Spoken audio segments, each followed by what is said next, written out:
How's it, guys? Sorry, I was a couple of seconds late there, and I have very good reason for that. My coffee machine was making a noise. I had a nice fresh hot cup. Sometimes I make it too early, then it cools down a little bit while I'm talking, and then I forget to drink it. Although black cold coffee is not always that bad if you're desperate. Welcome. This is our 28th episode. I typed 27 just now, and Johan corrected me. For those of you who joined us on Friday, you would have seen Johan. He made it on camera. Johan and Eddie had their birthdays last week, a day apart. Consecutive birthdays, and last week was Marlon's birthday. So I don't know what camera is going on now. So just this camera. So this is Eddie. He's having a listen. This is Johan. Everybody that's been watching the episodes, it's always him answering and doing the questions and doing the Q&A and all that kind of stuff. So you can see them. So it was, happy birthday. Can you birthday, man. I won't turn you. They're only a year older than me, so I'm catching up. You guys know I'm 28, so that makes them 29. Yeah, my standing joke. Next year I'll be 27. We've been talking church. Last week we had a very good time with Timothy Feeder, a friend of mine. So, we had a long chat. We ended up talking for 2 hours again, which normally happens when I have a friend over, which is not a bad thing, but we have fun. And we've been talking church, and a theme that came through a lot last week from both of us that I emphasized quite a bit was the whole point of having a plan, having a strategy, being ready to deliver what needs to be done. But one of the aspects obviously that goes along with that is technical ability and readiness. And one of the things in strategy, it's all good and well putting strategy down on paper, but if you haven't had insight, or if you've not done something before, or you're sitting in a rut, you're struggling. Either some churches just struggling getting everything ready on time. People are walking in, and then half the congregation's walking in and the band doing sound check on stage, 1 2 1 2 1 2, which is extremely embarrassing. I mean, imagine going to a show that you paid money for, whether it be a theater show or a concert, and doors open, and then you're walking in, you're trying to, it's supposed to be a mood set, but you're watching disorder on stage. And I'm not saying there is an opportunity to fine tune things here and there, but if you walk into that scenario, something's either gone wrong, or there's just no clear continuous strategy. Some churches, just by the nature of the people that are in charge, some people are OCD, some people are really meticulous for time, all that. And if those people have the characteristics of being in charge, then things will be on time, regardless if you are ready or not. When doors open, putting on a professional level of excellence, and really delivering quality in everything that we do is important. So we need to follow that through, and that comes, if your church service starts at 8 or 9, the call time of the band, the call time of the technical guys, when the church gets opened, all of that has to be planned in advance so that there's structure and things in place. So I normally take it, if the church starts at 8, you want to know at what time do you want to clear the stage, or do you want to have everything in place, have your preview or your ads on the screens, or preview video running, or anything like that. And then you work backwards from that. So we already spoke last week about Sunday mornings, and we had some questions regarding, what do I think of sound checks on a Sunday morning. Sound checks is crucial to put people at ease. The nature of the church industry is a lot of guys are voluntary based. A lot of guys are part-time, so they got day jobs.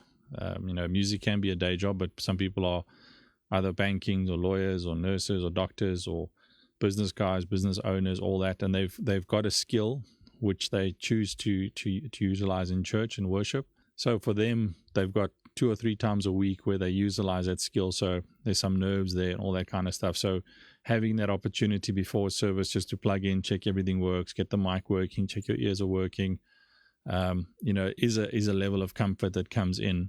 So that is needed. But there, again, even there needs to be structure. If you walk up, if you're one of the singers or guitarists or anything like that, and you walk to your station, you take your microphone, you switch it on, and it works.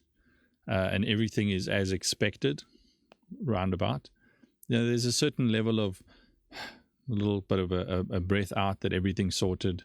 You feel comfortable, you feel at ease. I don't have to panic. Whereas if you walk up and the technical team can't find your microphone, or they don't know what microphone you had on Thursday. If there might be 5 or 6 microphones, and they give you a microphone, you test your ears, and then they start adjusting, and they realize, hang on. Then someone else arrives. Oh, hang on, what you had this mic, that, and things like that can really unsettle some people. The technical team just carries on. They plow through. They just grab the mic from you, swap it around, and carry on. And that's not really, from a humane point of view, a very nice thing to do, because you stress people out. So you're going to plan this, label your stuff properly. I've always spoken about this. Label neatly. These days, everything's filmed, everything's videoed. So when we label, make sure if you label a microphone that it's not this big handwritten white tape, on camera, which looks ugly. Nice little neat decals. Most of the radio mics these days, you can label it on the scribble strip.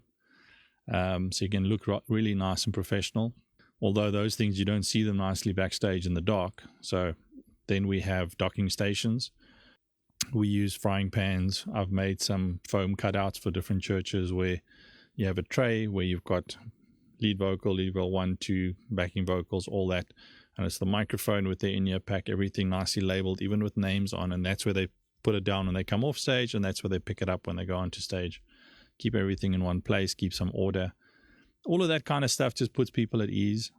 And it's a comfort factor. Same thing for the musos. They walk up, and the DI that was there on Thursday on the acoustic guitar is now a different kind of DI, because maybe there was a wedding at the church on a Friday, so things got moved around a bit.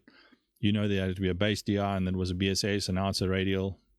And in your mind, same DI is a DI, but that's again structure implication and all that kind of stuff. And again, that can even be unsettling for someone. So keeping things in mind, keeping it labeled, keeping it structured, just brings that ease of mind. So I think that's something just for a lot of the technical guys to think about, where all the actions we take and how it impacts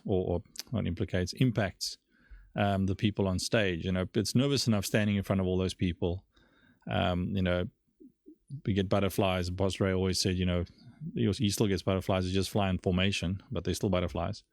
And it's just about being ready, being prepared. And the more you show confidence in your skill set, in other words, you're prepared, you're ready, your stuff is labeled, everything is neat and tidy. When a vocalist arrives, they don't even have to ask. There's a structure. They walk to a certain point, their microphone is there already. They've been trained in how to switch it on just for rehearsals. You guys switch them on and power lock them before the service starts. And all that kind of little things get put in place, which puts people at ease and just gets them to focus on why they're there in the first place. They're not there for the technical. But we need the technical in order to deliver the service to the people. So without the technical, things can go wrong. But sometimes with the technical, things go very wrong. And that's when it shows, when there's unpreparedness, lack of skill set, lack of respect to the environment. If you're not ready on a Sunday morning or for any service, that first of all shows, from a personal perspective, lack of either interest or ownership in that scenario, where you're not ready. You haven't put the time in, you haven't prioritized correctly, because the knock-on effect from that is severe, and you need to respect that. So that's my 2 cents on that one. So what I wanted to talk about tonight as well a little bit is we spoke a lot about that structure last week. So the lines are open. If you guys have got questions, just pop them through. Any question, any comment, anything you want me to even if it's not a question, just a remark that you want me to focus on. But the thing that came out last week, and I had Timmy on, was if you're in the technical team and that's your duty on a Sunday, you need to have a relationship with the music pastor, whoever's leading, the music director, all that kind of stuff, so that you understand where they're trying to go, what their objective is with the music. And all this stuff happens during, when they have band meetings once a month or whatever. Try and, get your way into there, even if you just sit in the corner and listen. You'd be surprised from a technical perspective. You might feel I've got nothing to contribute. But if you go to a band meeting and just socialize and just sit in the corner and listen, socialize, because that's what they do. Everyone drinks coffee and cool drinks and whatever before the meeting starts. And then first time around, everyone's going to ask you what you're doing here. Just, I'm a fly on the wall. And then sit in the corner and listen. Listen how they discuss. Listen how they think about song lists. Listen how they think about, Even they talk about what the pastor's trying to do on Sunday, what the ministry objective is. All these kind of things just get you in the mindset and the perspective of where they're coming from. So that's a great tool that, as a sound guy, you can throw in your quiver. That's a groot Afrikaanse woord, quiver.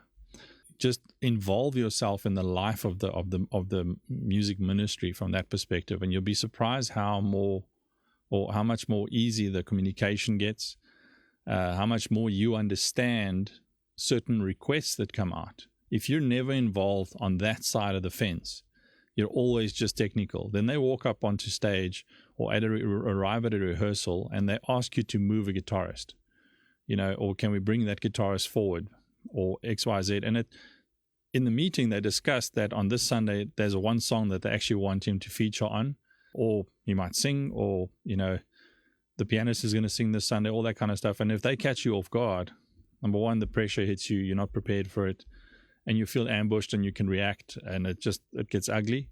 And then the minute that happens, it goes both ways, because they pull rank, and you want to pull rank, and everything just goes sour. So, but if you're in the discussions and you understand where they're coming from, even if you do miss a meeting next month or next week, when they come out and they say something like that just completely changes everything around, your attitude towards that is already better, because you understand they're saying this because obviously something happened in the meeting. So instead of getting upset about it, it would have been nice if they let you know ahead of time. Okay, it would have been nice, but so ask them what the objective is and facilitate that. Because that is what we're there for. We're there to facilitate the needs around that. We're in the service industry from that perspective. So that's just one little element. Get involved in the communication, get involved in the planning, and you'd be surprised how by being there you can actually start contributing. Because when they start planning conference and they start planning events in churches, some churches, when it gets close to Easter time, half the technical team starts having nervous breakdowns, like towards the end of January, because they just know the requests are going to come are completely left field and completely beyond the technical, because they've watched something on YouTube and they want to do that now, and it's not realistic and the budget's not there and all that, and you start freaking out. And by the time people start involving you and communicating with you, you're almost anti-production, because you don't get that they get it, or you don't think that they get it, and they don't understand what you have to go through. But if you're involved in those discussions, you'd be surprised on how in the meetings you start getting asked questions. Would it be able for us to do this, or where do you think we can do this, or we had an idea about doing X, Y, Z, and instead of shooting down an idea, you can say, that's a really good idea, but with the current technical system, if we change it a little bit, we can still give you what you want, but it helps us on the technical side. Even lighting on AV and all that kind of stuff. So it becomes a back and forth, which is healthy, and the perspective then from both sides, because now the music team starts understanding some of the technical challenges you have. And let's face it, we're not Sunday to Sunday. We don't have a production house storeroom that we can pull into and just grab gear as we need it. We have what the church has bought. Certain times of the year when there's conference and productions, there is budget set aside for production, and these days 99% of that budget wants to be taken up by the creative team for visuals, graphics, and lighting, and the sound gets nothing, because you must have microphones. You have a sound system. Why do you want more? I've had these discussions once or twice, but it's quite interesting how when you're involved, you can start contributing stuff. When they have these planning meetings, when they talk about something, you say, it'll be great. In that song, when you've got the idea of the guitar and the thing, why don't we make them wireless and put them on a chair out front and focus them with lights and all that? But that means we would need, maybe another wireless pack or in-ear monitors or something like that. And then you start getting the production team on your side. So when budgeting starts happening, everything, there's a synergy that starts happening. Now, obviously, I'm talking about a church in this regard from a production perspective, but there's a reason for that as well. A lot of the South African churches, whether it be Dutch Reformed, AOG, you name it, are going technical. And 20 years ago, Rhema Church was Rhema Church, and they had, they were doing things differently to everybody else, and there were some other churches coming up 20, 25 years ago. But then in the last 10, 15 years, There's so many. If you look at what DWR and Waldemar are doing with churches on installs and SA Stage Audio Works, where they've got full turnkey solution towards churches, where they understand what the church is trying to deliver, and then they facilitate that as a full package, and they can really then deliver a turnkey solution to the church based on where they want to go. And that's then, from a support perspective, you've got great support in the background from a technical aspect, and then and they all have training programs on the technology, so it's great to have that available. And then you'll find that a lot of these churches, most of them, have got technical teams employed, where they've got, and we're not talking about a team of 15 people. We're talking about key points, key members, because on a Monday, Tuesday, Wednesday, Thursday, Friday, a lot less happens at churches, obviously during rehearsals and all that kind of stuff. And on a Sunday, a lot happens. So your volunteer teams get bigger. Your operating team on a Sunday can be massive, but you can run a band rehearsal with 2 guys, technically. So there's different elements that you got to look at there. So you need, and if you've got someone employed at the church, they don't necessarily have to be the front of house operator. They're more of a turnaround, all round guy that's been trained up. He knows how the lighting works, he knows how the sound desk works, knows a bit of the AV, he's been involved in installation. And then you get your volunteers, you empower the guys to deliver their skill sets, give them training within those, and you stand back and you supervise and you give people the opportunity to contribute. There's nothing worse than the guy that knows everything about everything at a church being fixed to a position. That's also something to consider. If you work at a church or you're involved at a church and you know a little bit about everything because you're involved in the installation, you had meetings with the installers and all that, and on a Sunday morning you book yourself down, as front of house operator or the broadcast engineer or the monitor guy or whatever, but there's no one else that knows or can problem solve, you become the problem.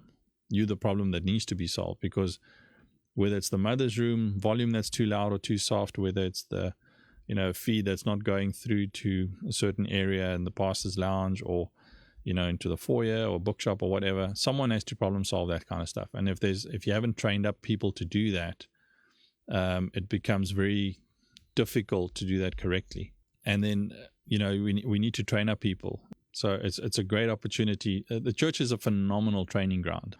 If you look at our industry at large, a lot of guys from a young age, schools and churches are a great feeding ground into our technical industry. Guys find a love for technical either in school or in a church, and they start getting involved, and then you can keep growing. And it's difficult to stay involved in church if you really make this industry your own, because traveling, weekends, I don't feel that if you're working, festivals and stuff and getting home at 4:00 in the morning, you shouldn't be the guy that's scheduled to run the Sunday morning service, because you're tired, your ears are tired, you're fatigued, all that kind of stuff. So, you need to be responsible from that point of view. But it is very possible for professionals to volunteer and be involved in churches. But you have to manage your time, and you got to look at your bookings and all that kind of stuff. And it's end of the day, it comes down to sacrifice, because if you're gonna volunteer at a church or help at a church, you can't send them an invoice, and you get a phone call that calls you out of town or calls you onto a gig. Again, this depends on your relationship with that church, because it's very tight. Then you can't just drop them unless you've trained up other people, and unless you've got a good communication. If you've got a communication or a good relationship with the music team or whoever's the department head in charge of you, and say, listen, I'm here whenever you need me, as I'm available, and I'm going to try my best not to drop you guys, but I've got to feed my family, XYZ, but there comes a time where if you anticipate work coming up, rather reschedule and don't, become a spare wheel, become an assistant, so that if you get pulled away, you don't collapse the ship as well. This is another way of looking at it. Every scenario is different. Everybody that wants to help and get involved in different ways. Everybody's family lives are different and those kind of things. So it's every situation has to be tailor made around what you want to do. At the end of the day, it's the heart and what you want to give into it and how you want to be involved. So from that perspective, I think that's a key one. The next one I wanted to talk about, I've mentioned a couple of things now. The next one I wanted to talk about is just the whole sound check. We've had a couple of questions around sound check. And sound check becomes a bit of slang word that gets thrown around. During the week, the tech team needs to do technical checks and line checks, make sure everything's ready when the band gets there. Great opportunity to do a proper sound check is during the week at a rehearsal or something like that, because you don't have the time pressure. But you need to realize that there's one massive component missing from that sound check, and that is the audience, the congregation. Congregation in churches are not passive. They don't sit and watch with folded arms, hopefully. They contribute vocally, loudly. Depending on the size of the church and the acoustic in the church, that can have a massive impact back at your stage. So one of your main sort of sufferers from that is something like a choir or backing vocalists that work off stage monitoring. At a rehearsal, you said it, everybody's happy, they can hear blends, they all good and well. And on a Sunday morning, when that church congregation comes back at them, that little monitor cannot compete. So your default is go louder and louder and louder. And I think if you've been involved for more than 2 seconds, you realize that wedges can become a massive issue. We spoke a bit about it last week, where it gets to a point where leadership has to get involved and decide, do we either go in-ears or let's scale back? Let's put more monitors on the stage, because from a sound perspective, it's like a corporate room. More is better, not louder. More distributed system, get speakers and monitors closer to people. So if you've got 6 backing vocals sharing 2 monitors, in an ideal world, when they all like each other, that could work. But not on a Sunday morning, because there's just way too much volume that comes from the congregation. So those 2 wedges get loud, and the person that's close to it suffers. People that's far away from it struggles. So 6 people, maybe 3 monitors on 3 different mixes, even 2, 2, 2, 2. Then you got 2 people next to each other and monitor mixes. So now you start talking about different monitor mixes, and it is possible to do everything from front of house, but it becomes more complicated. These days people say, yeah, but you can do things off iPad.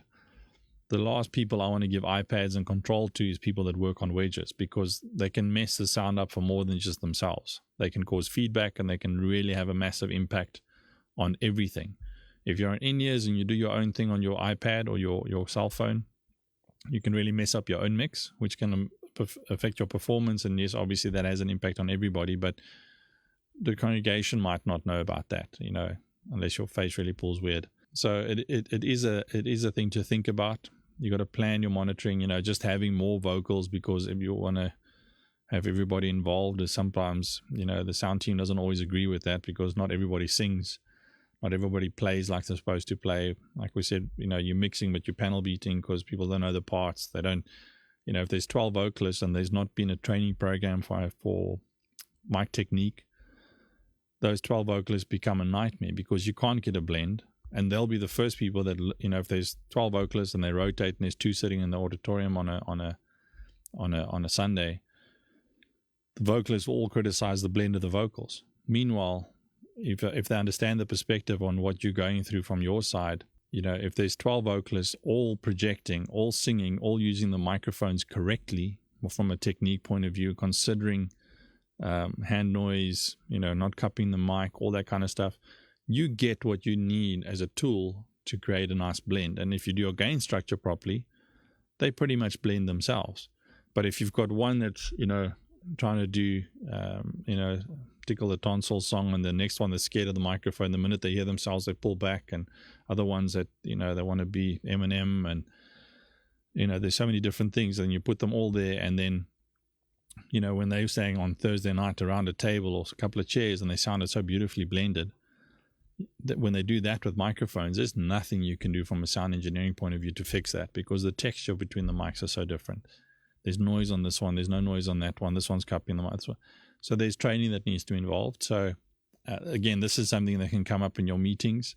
If you start attending those meetings, you start earning the respect. You can say, listen guys, next week at our next rehearsal, can I have 5 minutes before we start sound check even, just to talk to the vocals about mic technique?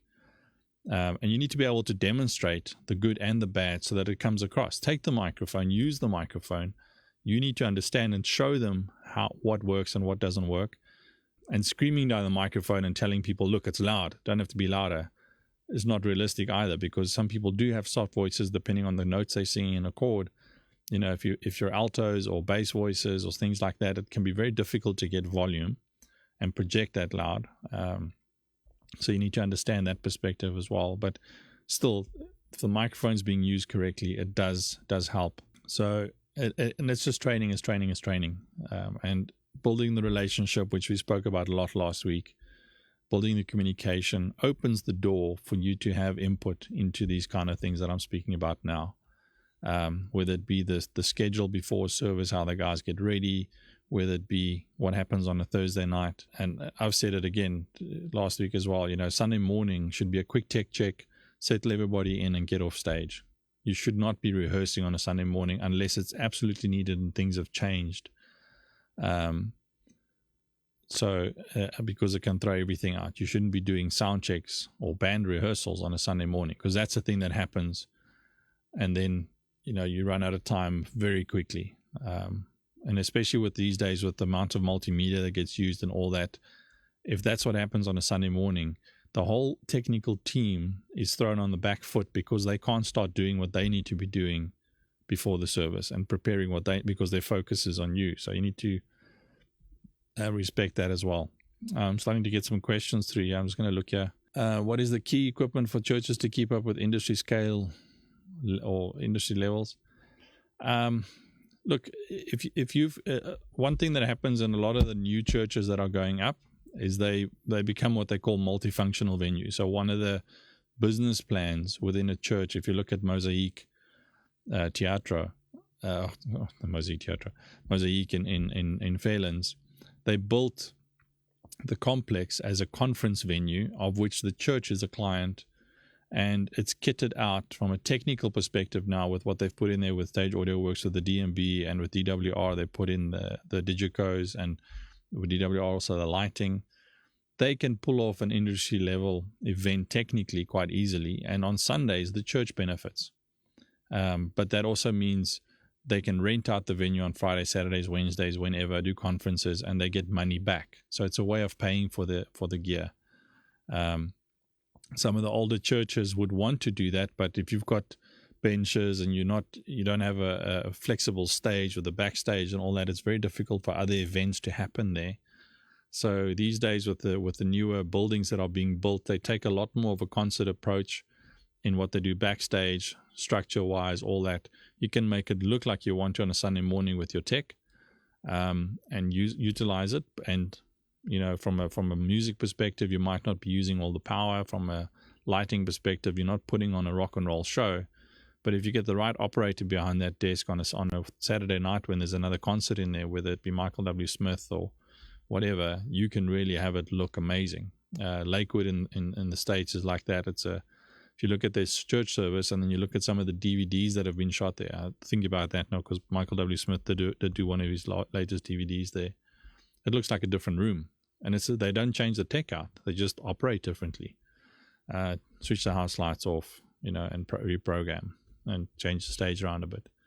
So in terms of keeping up, you've got to think about, it's a good question, Paul. So you got to think about where the church wants to go. And if you do have an opportunity and the pastor's on board and it fits in with the vision of the church where you can make the venue available for other kind of functions, your budgeting takes up a different perspective. When they do the annual budget, you can work in a business plan of, you know, where the church benefits, and you can start buying gear.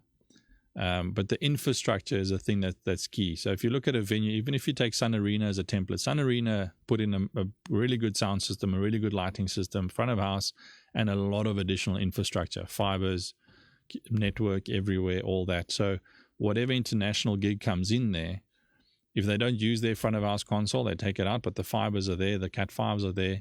They can put other consoles in, they can network, and they can set up so much quicker because the infrastructure facilitates. So if you build a church now and you don't have the money now to do everything, do the basics, but put in additional infrastructure. Pulling in extra fibers and extra networking everywhere is not a massive expense these days, but it can be later. So just plan plan, get your infrastructure in, so that also when the church upgrades becomes easier. So how do you deal with a church that doesn't or didn't want to upgrade or buy quality gear because they feel the gear that exists is enough?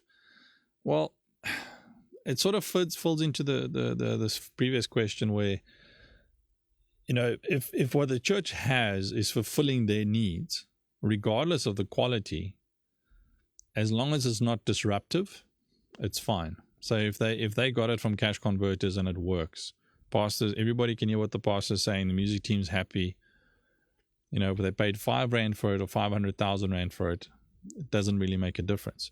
Obviously, you walk in and you notice that if this and this and this changes, the result could be so much better.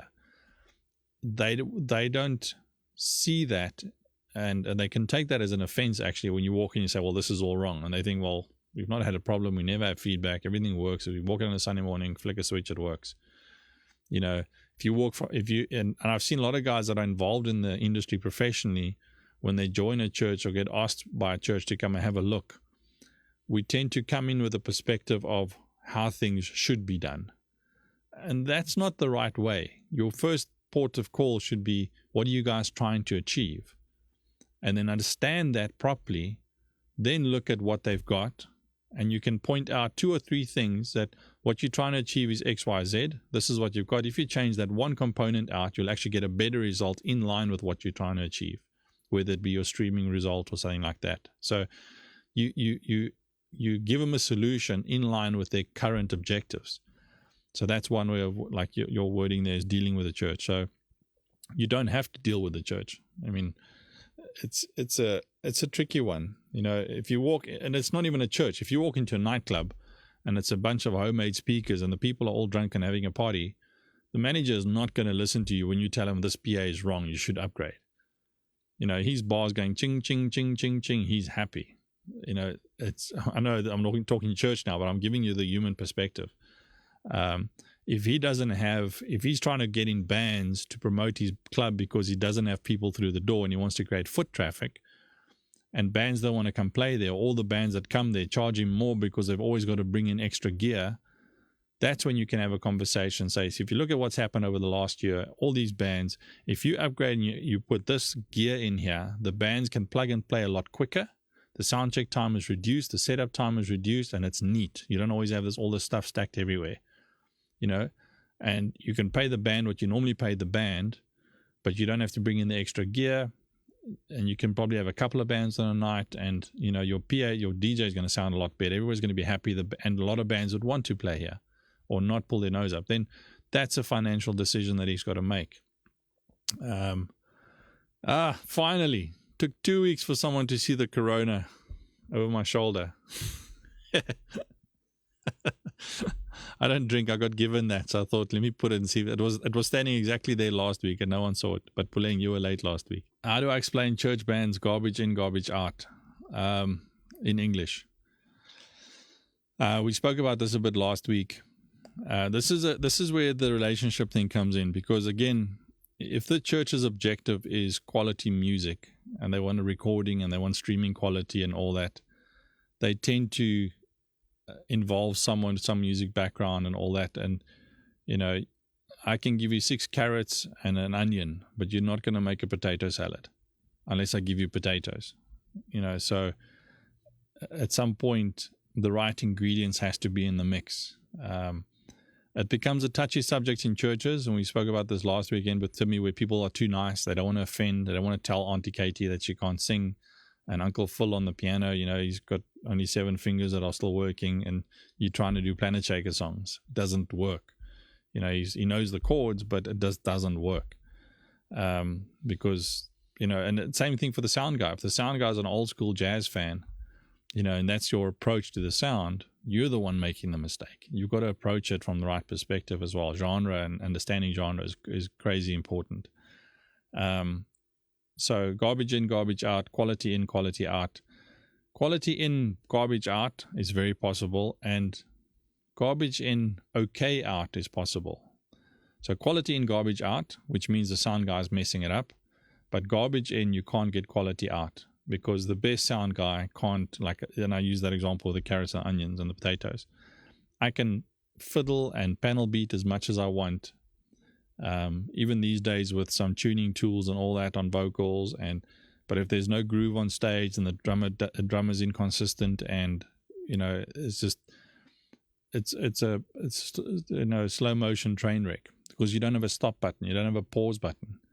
You can take that same band, record them, go back, replace the drum kit, quantize the bass player, tune the vocals, edit, re-record vocals, which is a lot of guys do, and then you look at the stream and you go, wow, these guys are amazing. But that's not what they did on the night or on the day. A lot of guys fix it from that perspective, and it's nerve-wracking sometimes, but it is possible to do it live, right? A lot of things have to fall in place. But yeah, it's a good question, Pauline. The next thing I wanted to talk about is some of the modern stuff, and I was getting towards that, where churches are taking more of from a production perspective, what's happening in church and what happens in venues like Sun Arena and all that is very much the same thing. And what's being done on stage these days with Ableton, with time coding, all this kind of stuff is exactly what we do on other productions. Maybe not to the level of prescribed time coding. When in a worship service, there has got to be leeway for the worship leaders to follow what's happening in the spirit and change up and do things a little bit differently and stop the time code and things like that. But they still utilize that kind of stuff and click track. So in-ear monitoring become important for certain band members. And then your MDs, your music directors, and communication. We spoke a lot about communication. But what happens during a service? Because we said we don't have a pause button. And if you've got half your band on in-ears and key members on in-ears, there's no excuse not to be communicating. So you communicate and you communicate. So you put microphones at different band members and your monitors are set up, and you can have different talkback scenarios to talk to different people. I'd like to stream live using a DSLR camera and the OBS. Is there anything else I need to add to get a clear sound and video? So from a camera perspective, your DSLR, you just need a proper capturing card, obviously. Your OBS will pick that up, and in OBS you bring in your audio source separately, like I am currently. I'm coming in through a Tascam 4x4, US 4x4, and then bringing that into OBS and doing some filtering in OBS to clean it up. James, I just heard Ableton. You finally got your ears. All this technical babble is nothing until you hear the word Ableton. I was actually thinking last week I'm going to phone James and see if he'll say yes to a session, and I'm going to put him on the spot because he's watching. I'd love to talk through the Ableton scenario, because it is something a lot of churches are using to up their game, whether it be just in terms of guide tracks or click tracks. Some of them are starting to implement some time code elements. Again, the unpredictability of a church service sort of gets a little bit tricky, but it is possible, especially for conferences and stuff, to run time code, do your opening sequences and all that kind of stuff. And then there's right ways and wrong ways of doing it. And these days with the technology, between the talkback systems and even in the Ableton sessions, Ableton itself is a monster. If you've got a good Ableton operator in a live mode, you can do some phenomenal stuff. And James, all of the guys that work with James are great at working. If you look at James's laptops, the keyboards that don't even have numbers on anymore, he's just punched through half the buttons. But I mean, I spoke a couple of weeks ago later. Hey, James is in, so I'll look out for that one. I'll let you guys know. So I'm not going to faff on that too much. I'll chat to him about that. Where was I? How does one approach an artist to inform that they are playing out of time and key? With a spare DI box at a distance. You don't approach the artist. If it's an artist, and they're the artist on stage, it's their stage, they're performing. If it's at a church, that's what I said this last week, everybody's too polite. It comes down to leadership and the music team leaders and the worship leaders. If someone's not cracking it, they need to take information. A good way of doing this, the nice way, is to take a multi-track recording of a Sunday, which is these days with all the digital desks very easy. and open a session with your music director and just say, let's have a listen to who's doing what. Are they following the directions? Are they following the parts? Is the harmonies happening? Is this happening? And then those guys can start working. Because if you do have the volunteers and the part-timers involved in churches, they are learning, they are improving. So there's a vision and a strategy behind the music teams and the music ministry's approach to these people.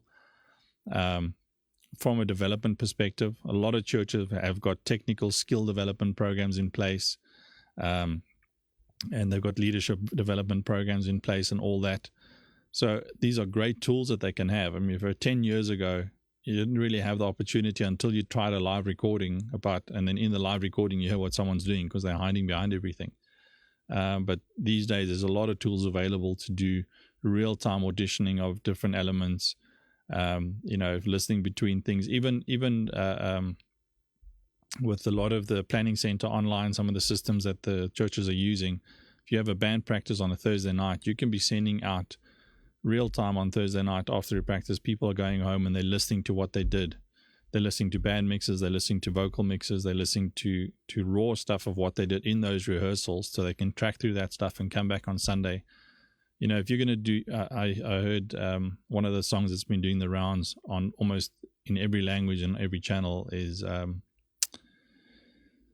what's that song? Michael W. Smith just did the thing, Waymaker. If people want to do it the way that Michael W. Smith did it, or the way that different Hillsongs did it, or whatever, you listen to that.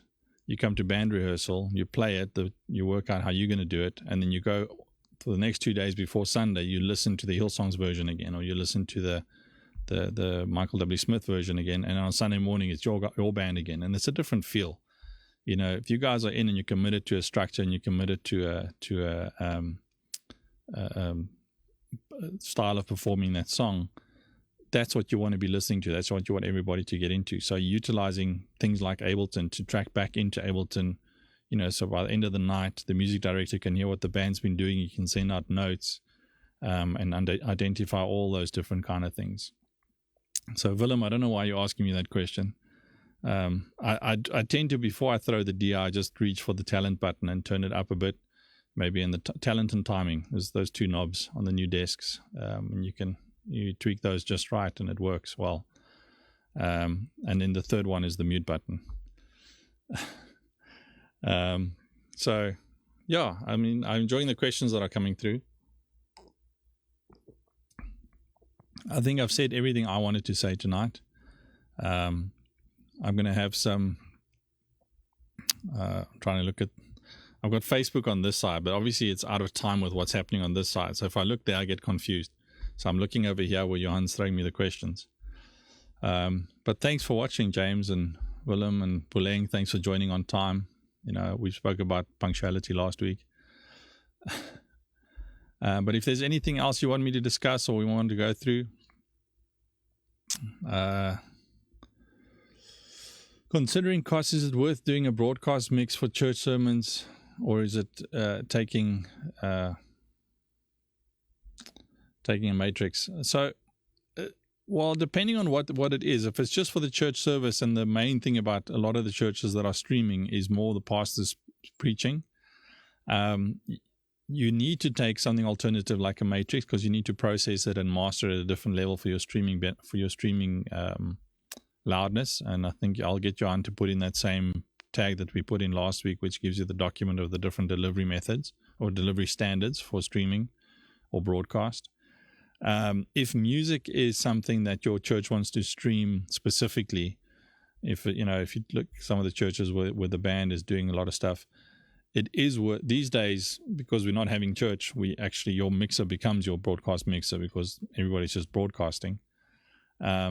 But it is worthwhile, and considering the cost, you can, if you've got the right guy on the console and he understands what's happening, you can create a broadcast mix off of your front of house mix, doing a post-fade bus mix to your matrix. So the way I would explain that is, I would do a mix, you mix your front of house or whatever, and you listen to it, you get a great mix going if you do a virtual sound check, and your fader mix is there and everything sounds great. Then you're going to have a listen to your matrix mix, and your matrix mix, your drums are too loud, or your vocal effects are not loud enough, and then you do it on the bus feed, which are post-fade, you then remix the matrix. And then you come back to your faders. For the next song you listen, and you go back to your matrix, and you work through a couple of songs, and you get to a point where your fader mix and the alterations that you make on your fader mix are having a similar effect within your matrix, and you can have a different balance output. Because what happens in a church is there's acoustic sound off the stage and the congregation sound, which affects how your engineer's mixing vocals and some of the percussion elements. So you need to counteract that in your matrix. So it is possible. I'm not saying it's ideal. It is probably the cheapest way of getting a bespoke broadcast mix going. If your church has got a digital mixer, almost of any brand these days, you can do it on an iPad.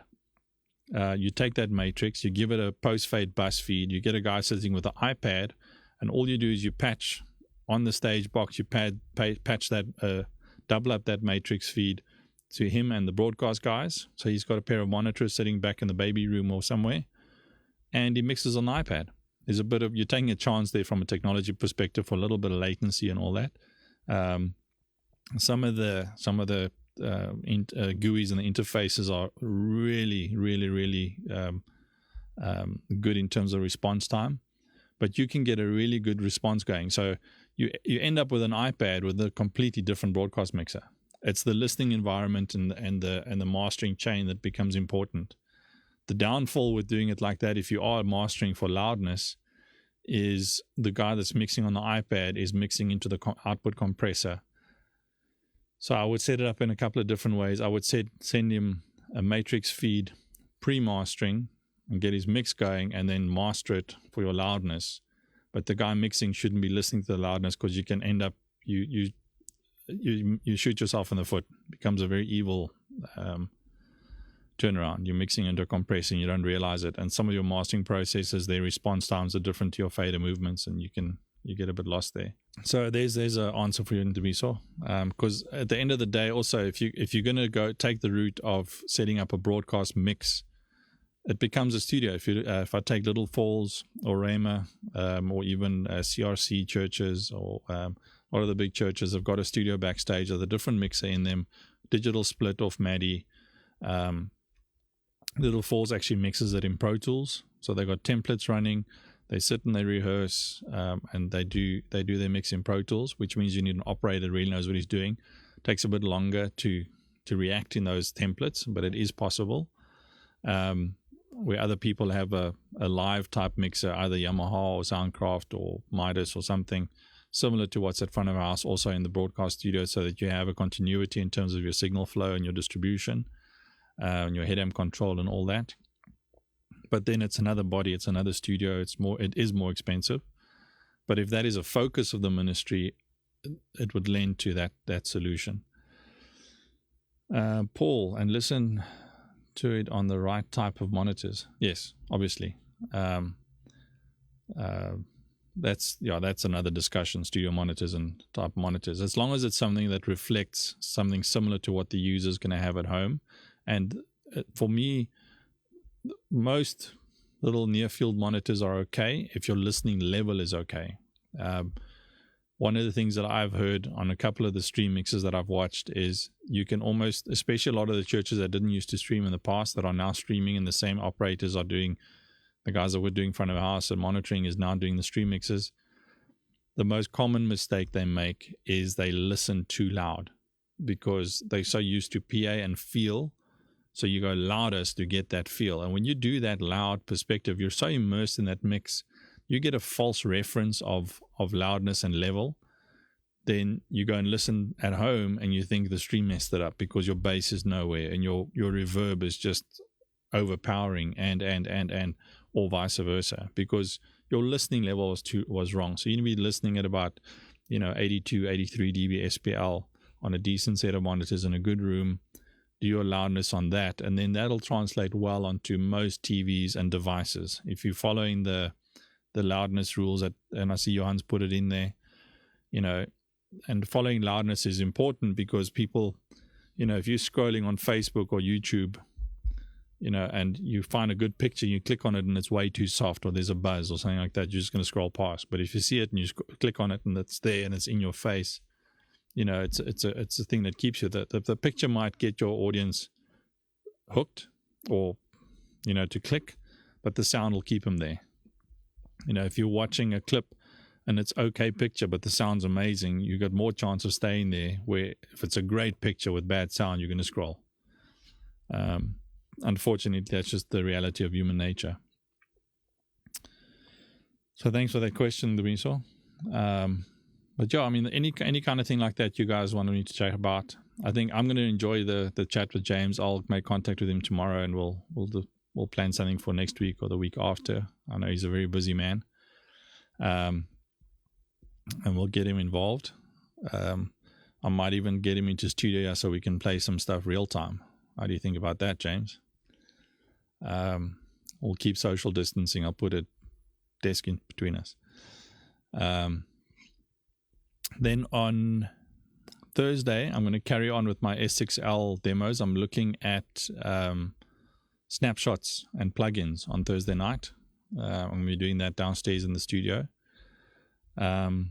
So just again, snapshots and plugins, because I've been having a lot of questions about what plugins we use and all that kind of stuff. And then snapshots is just a way of managing your scenes. And on most of the consoles these days, understanding how snapshots work and how you can manipulate snapshots to do specific small changes. You don't have to recall a whole scene all the time, and what should be and what shouldn't be in your snapshots, because you don't want to be affecting your stage and your people on stage. If you're in front of a house and running snapshots, but you're sending monitor feeds or direct out feeds and your snapshot aren't set up right, you can really mess up everything down the chain just by hitting recall. So it's important to understand that. And then the plugin thing is just, I'll show you guys what I've got set up downstairs. And sometimes people my S6L can run 200 odd plugins. If I run 20, it's a lot on big setups. I've got my effects, I've got my mastering, and I've got my bussing plugins, and then some key plugins on focus channels, or something where I feel that what's on board is not quite giving me what I'm trying to achieve, which is not a lot. I mean, the onboard stuff on all the high-end consoles is amazing. So. And then on Friday, we heard your calls. We're going to have a little 3-piece on Friday, and with no tracks, we're going to do, you'll see the guys on Friday morning. We'll do a couple of original songs for you. We're going to mix that. What I'm going to do on Friday morning, we're going to work specifically on just streaming loudness and all that, and demonstrate some of that. I did a little bit of that last week already. If you compare that stream with some of the previous streams, you'll hear that as well.